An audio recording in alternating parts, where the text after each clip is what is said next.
Welcome back to Bombastic Nation and Ting and Ting and Ting. We fix the mic here, you know. I'm Mr. Giant and I'm back with some more vibe for all you. Yes, I. Feeling good, feeling good. Feel like I could play some cricket or something, you know what I mean? Man, I hope all you're doing good, as good as I am. You know what I mean? Life is too short not to be happy. Live for the moments.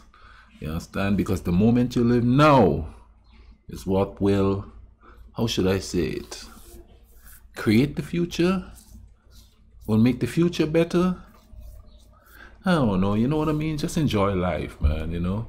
I hadn't heard from a buddy of mine in a while. Went to his Facebook page. Come to find out he died, you know what I mean? And I didn't even know that. Died in April. And, you know, big ups to the, you know, well, not big ups, but life's too short, man. Life's too short. But anyway, let's get into this video here and thing. And I guess it's kind of apropos that I'm reacting to what is Hinduism. Somebody suggested that I reacted to this, see what it's all about. You know, I've heard a lot about Hinduism. I've actually had friends who, is it Hindi or Hindu? I don't know how to see that. I don't want to offend anybody, but I've had quite a few friends that were part of that spiritual belief. So I know a little bit about it. So I want to delve in a little bit more. Maybe this might give me more insight into what their spirituality is all about. So I'm not gonna keep all you too long. We're gonna get into it. This one is called What is Hinduism? Let's YouTube and simmer see what I go on here. Hinduism, the religion of over 1 billion people, is the world's oldest religion and probably the most confusing one to non-Hindus. Some say it isn't even a religion, more a way of life. Hindus themselves call it the Sanatana Dharma, the eternal tradition. So, what is Hinduism? Does YOLO apply to them? And who is this elephant guy? Well, let's find out.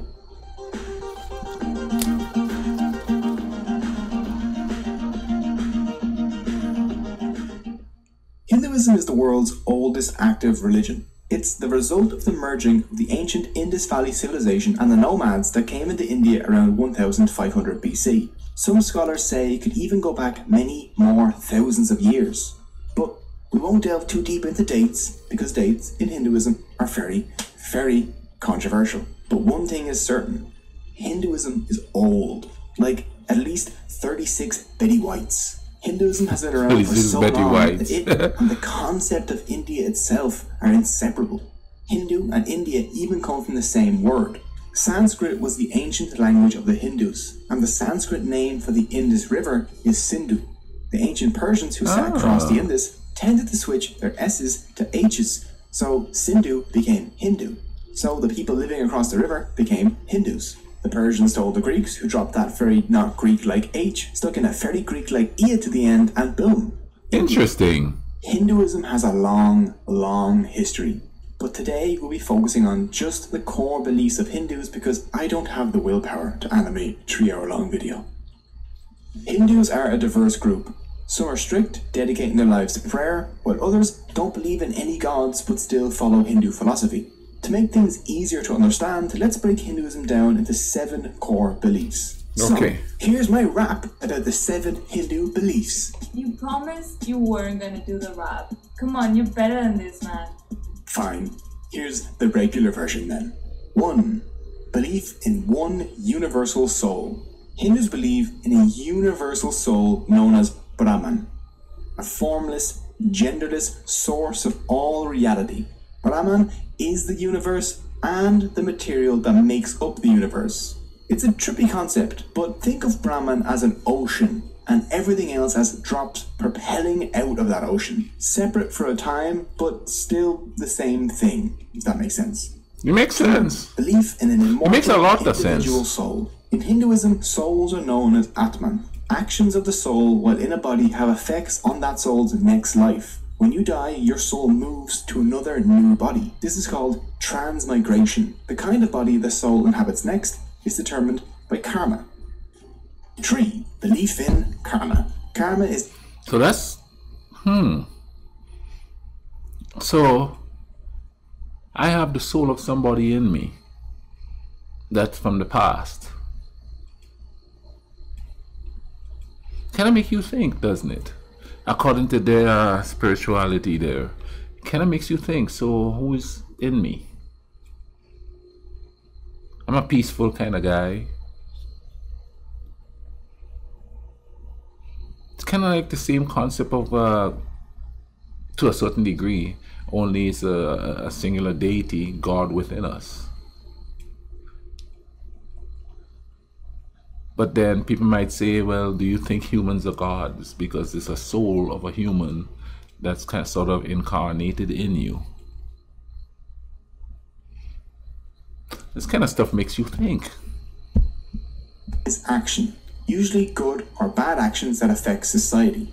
For Hindus, karmic actions in the past affect us today, and our actions today affect our soul's future. Live in the moment. Belief in moksha. The goal in Hindu life is to somehow get back to Brahman. If a Hindu can do this, they will be freed from the cycle of life and death. This is called moksha. You can achieve moksha by realizing your oneness with Brahman. How you realize this is up to you. For this reason, Hindus pray, lead me from the unreal to the real. 5. Belief in the Vedas. The Vedas are Hindu sacred books of knowledge. There are 4 Vedas. Hindus believe that all 4 were divinely revealed to ancient Hindu sages.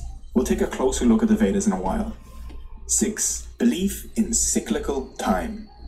For Hindus, there are no beginnings or endings. Time is a series of cycles, each cycle containing 4 ages or yugas. There's the Krita, the Treta, the Dwapara, and the Kali. Added together, the 4 yugas total about 4.32 million years. At the end of each cycle, declining human morality leads to the total destruction of reality. Hindus believe that we are in the 4th and final yuga, Kali. 7. Belief in Dharma. Dharma is a difficult word to translate. That's kind of similar. Similar, but doesn't Christians believe that we're in the end times pretty much? So they believe we're in the final stage of their spiritual thinking. You know, it makes you think. Kind of all religions, or most religions, kind of believe that now. Is it the way things are happening or going that makes them believe that? Was there a time before that, seeing that this religion is so old, that people thought that at the time? Now, is the end time the end of the world, or is it the end of the world as we know it? And I'm speaking not so much in the spiritual realm, but like in the political realm, and the way things are. Is there a new era coming? Because I mean, we in some really crazy times now. Everybody wants to fight. Everybody. I mean, look at the what happened with the Euro Cup just now. People just attacking each other for no reason, and it transcends the game. You know, all the mass shooting here where we are seems to have escalated. There's a massive divide, and people are like fighting against each other, not so much physically yet, politically and culturally and historically.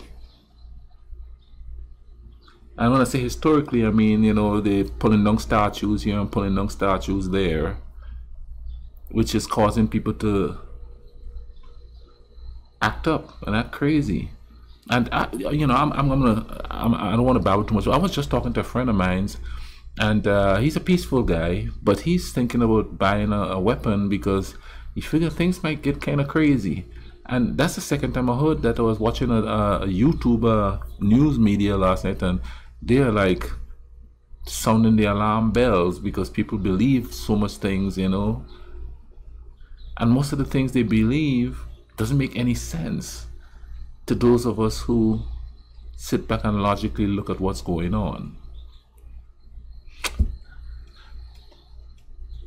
we could go back to this and say people aren't listening to their souls. They're just listening to what polytricksters have to say. But let's go on with this. This is quite interesting. To English, proper behavior is the best that I could come up with. Dharma maintains balance in the universe. As long as everything in the universe, like animals, plants, and humans, follow their Dharma, everything will be fine. If they break from the Dharma, though, things will be super not fine. Each being has its own Dharma. A lion's Dharma is to kill and eat antelope. A king's Dharma is to rule well. A subscriber's Dharma is to smash the like button and ring the notification bell. For humans, their specific Dharma is usually based on their age and their caste. An old priest will have a very different Dharma than a young merchant, for example. So those are the 7 core beliefs of Hinduism. With them, you can understand the Hindu mindset. Unlike Christianity or Islam, Hinduism is a non-profit organization. There is no Jesus or Muhammad for Hindus. There is no Bible, Quran, or Torah. Instead, they have a bunch, and I mean a bunch, of different sacred texts. The 4 Vedas form the basis of the Hindu faith. So let's take a look at them. 1. The Rig Veda. The Rig Veda is a collection of songs that praise and discuss ideas like truth, reality, and the universe, along with discussions on war, weddings, and rituals. 2. The Yajur Veda. The Yajur Veda covers stuff such as sacrificial rites and rituals. 3. The Sama Veda. Sama literally means sweet song that destroys sorrow. It is mostly songs dedicated to praising gods. It's different than the rest of the Vedas because it's set to music. 4. The Atharva Veda. The Atharva Veda is my favorite one. Do you want to curse your enemies? Or charm that special someone? Maybe learn to invoke rain? Or discover herbal medicine along with tips on warfare? Like how to make poison arrows? Well, this Veda has you covered, along with a bunch of other charms and curses. It even has a curse against cursers. Avoid us, O curse, as a burning fire avoids a lake. Strike him here that curses us, as the lightning of heaven the tree. A link to the Atharva Veda is in the description, just in case you need a spell to get a wife or another to banish pigeons. Oh wow! Presence. It's great. I didn't know there were spells included. Which are like a sequel that makes the original make much more sense. They were probably written down between 800 BC and 500 BC, during a time when some Hindus started to question the Vedas. Their ideas became the Upanishads. The Upanishads are books on philosophy, like we would expect from Plato or Aristotle. They're all about questioning, doubt, debate, and finding the answers to life's difficult questions. A theme in the Upanishads is that people are not their minds, or bodies, or egos, but their Atman. Your soul is you.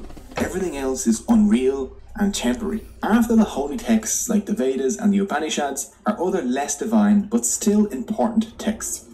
These include stuff like the Puranas, the Bhagavad Gita, and the Ramayana and the Mahabharata. The Puranas are like encyclopedias of Hindu beliefs. There are 18 well-known Puranas. The Puranas cover things from yoga, to army organization, to taxation, to the caste system, to hell, gods, and everything in between. The Bhagavad Gita, Gita for short, is one of Hinduism's most important texts. The Gita takes place on a battlefield where Arjuna, a great warrior, refuses to fight. Lord Krishna steps in to urge Arjuna to fight, and their discussion covers things such as Dharma and how to live your best life. Arjuna eventually fought after Lord Krishna taught him the truth about Dharma. As a member of the warrior caste, Arjuna's Dharma was to fight against evil. The lesson of the Gita is that everyone faces difficult choices, but they must act on them according to their Dharma, no matter how unpleasant. Along with all these philosophical texts, Hinduism has 2 action-packed epics, the Ramayana and the Mahabharata. The Ramayana, the earlier of the 2 texts, tells the story of Prince Rama. In the epic, you find out about his 14-year-long exile, the abduction of his wife Sita, his battle with the evil demon Ravana, and his awesome monkey sidekick Hanuman. The second epic, the Mahabharata, is the longest poem in the world, 5 times the length of the Bible and 8 times the length of the Iliad and Odyssey combined. Woo! It rivals any soap opera you've ever seen when it comes to drama. Murder, betrayal, love, murder, and giant battles. The Mahabharata has it all. The theme running through the Ramayana and the Mahabharata is that Dharma must be followed for society to function. In Hinduism, there are 4 goals a person should aim for to have a good life. The first of these is Dharma, followed by Artha, the pursuit of prosperity and good reputation, Kama, pleasure both in body and in mind, and Moksha, the release from the cycles of rebirth. Hindus should practice Artha and Kama with Dharma in order to achieve Moksha. There are also 6 temptations Hindus should try and avoid. Kama, lust and materialism. This Kama is different from the good Kama mentioned above, I know. Next is Krodha, which is anger, Lobha, which is greed, Moha, which is unrealistic attachment to things, people and power, Mada, which is pride, and Matsarya, which is jealousy. By following their Dharma and avoiding these 6 temptations, a Hindu can break the cycle of rebirth and have their soul merge back into Brahman. But even though everything comes from Brahman, who is the one real thing in Hinduism, Hindus do, after all, have thousands of gods. So let's take a look at them. First, there's Brahma, the creator. He created everything in the universe, but he is not the universe itself, because that's Brahman.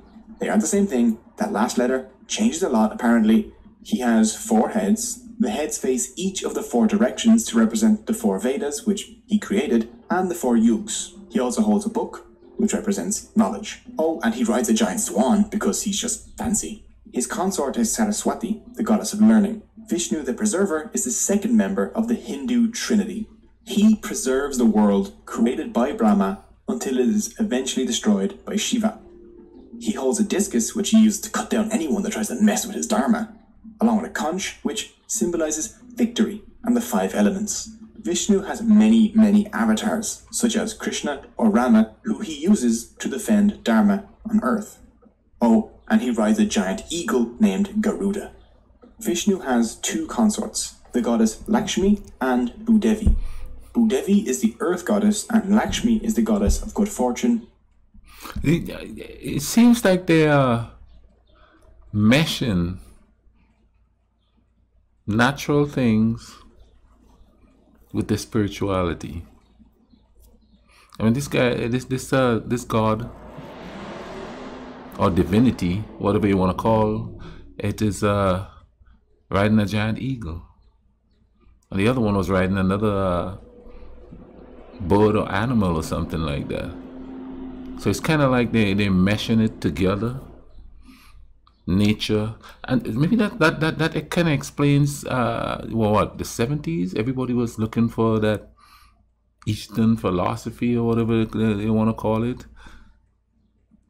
There's a lot of people going to like India and places like that with belief systems that like this, trying to find themselves.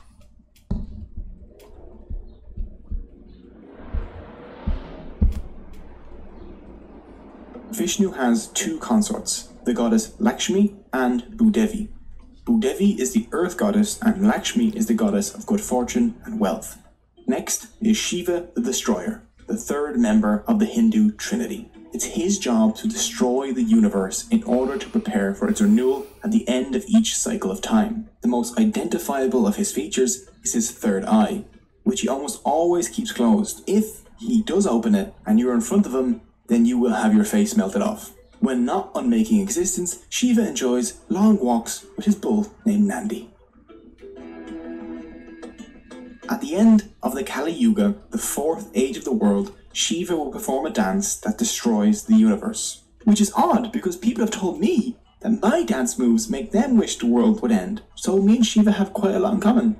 Parvati and Sati are Shiva's consorts. Shiva also has 2 sons, Ganesha and Murugan. Ganesha is worshipped as the remover of obstacles, and Murugan is the god of war. Ganesha holds a very special place in the heart of Hindus, due to him being the remover of obstacles. The elephant head is the most obvious. No, there's so much there. I wonder if there's different sets of the religion that reveres, I don't want to say worship, but reveres certain gods, like the god of war or the god of removing obstacles. You know, do people worship them all, or there's different sects that worship that emphasizes more on different divinities. It's interesting. Clue to identify Interesting him. thought. He was actually born with a human head, but after Shiva cut that one off, he kind of had to make do with an elephant one. If you're Christian That's that or meshing Muslim, again. you're aware that your religion has a bunch of different denominations, like Catholics or Protestants, Sunni and Shia. Hinduism has these too. Hindus developed 4 major denominations, some of which have their own subdivisions.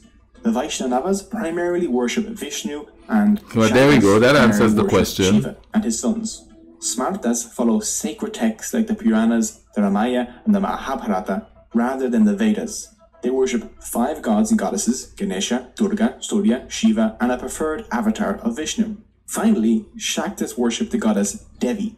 Shaktas see Devi as the ultimate and eternal reality, like a feminine Brahman.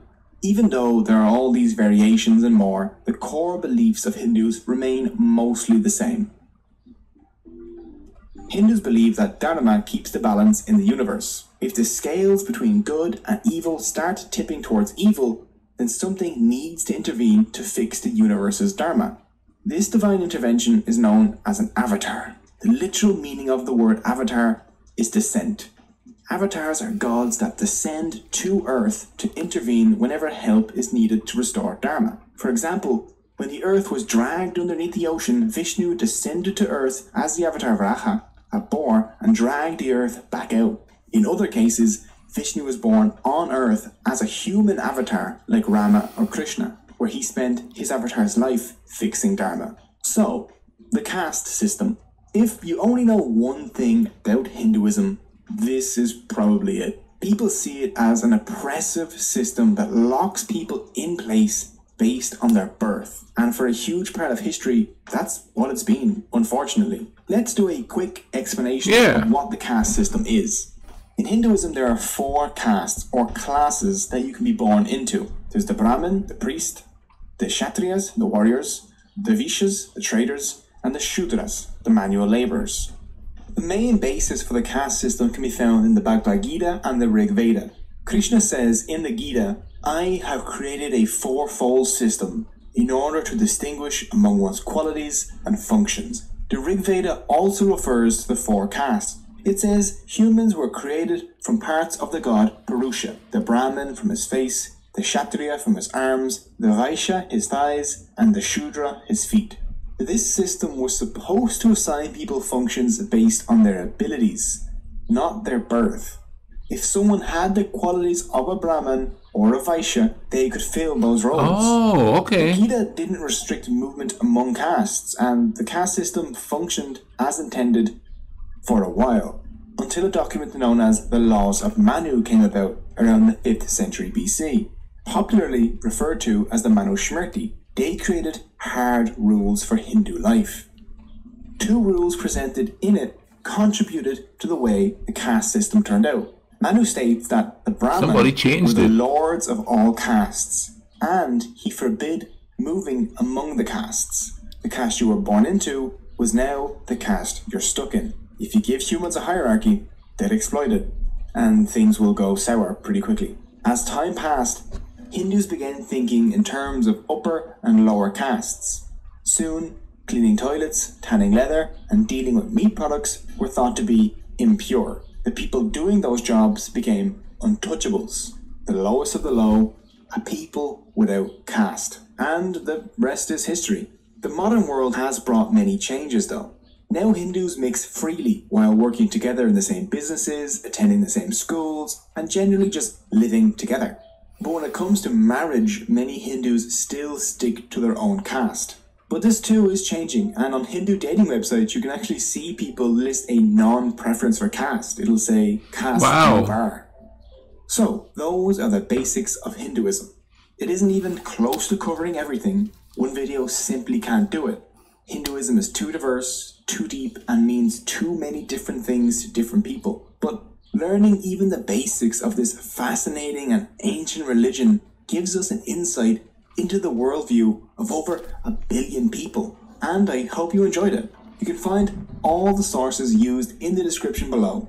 If you would like to follow your correct Dharma, then please subscribe. If you're interested in supporting the channel, Now that was absolutely and totally interesting. And you know, while I'm watching this, I was thinking I'm gonna have to, you know, look up about the caste system and see how it come about and stuff like that, and then, you know, a brief synopsis of it come on here. That's you know, I like the parts of the religion that speaks of like peacefulness and stuff like that. And I think a lot of people who went searching for stuff and went to, like I said, in the 70s, a lot of people traveled over to India and stuff searching for stuff. That's what they were searching for. And I don't think a lot of them understood the complexity of the whole thing, you know. Yeah, I doubt they expected a god of war, you know what I mean, because they were looking for peace themselves. But this was quite interesting. I'd like to thank the person who suggested that I watch this here, and I'm gonna leave a link in the description for this video, so you know you could go watch it and check out this channel, see what else they have going on. This channel is new to me here, but you know, link in the description. Go in there, go check out the channel, support the channel and you know, watch what they have going on. But you know, let's start taking care of each other, all right? Let's not let things get so far that we can't stop the worst scenario from transpiring. You know what I mean? So let's go ahead and take care of each other, all right? Cool running.